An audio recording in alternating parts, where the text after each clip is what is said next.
Today we're going to talk about cognitive behavioral therapy. What is cognitive behavioral therapy? It really is just looking at how our thinking impacts our behavior and our emotions. So what we're telling ourselves will influence how we interact with other people and how we feel internally. So we really want to focus on being able to think positively in situations and again reframing our negative self-talk into more positive, empowering and affirming types of thinking.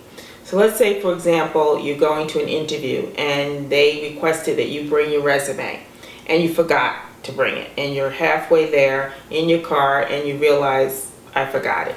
You could say, oh, I'm so stupid, I can't believe I did this again, I don't have my resume, I'll never get the job, which would be engaging in negative self-talk.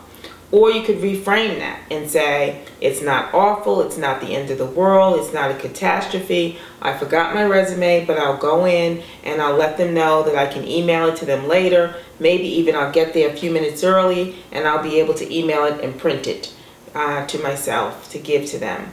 So that way you're not sabotaging, it doesn't become a self-fulfilling prophecy where your negative thoughts impact your feelings and your behavior so much that things don't work out effectively.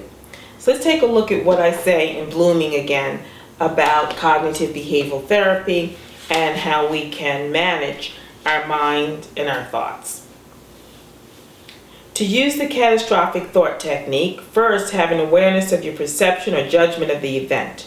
Recognize the root of the perception, which typically comes from unrealistic expectations or irrational assumptions and beliefs that we hold. For example, everyone has to like me, I can't make any mistakes, everyone around me has to be competent, or things should always go my way.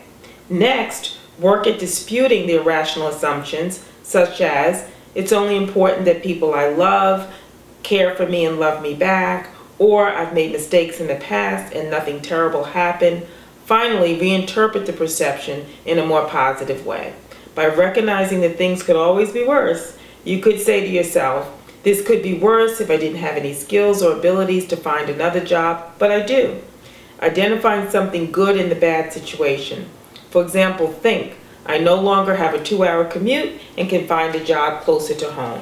So it really is being able to see the glass as half full instead of half empty, and challenging irrational thoughts, particularly when we're awfulizing or seeing a situation as catastrophic when it really is only inconvenient, uncomfortable, or maybe even difficult, but it's not the end of the world.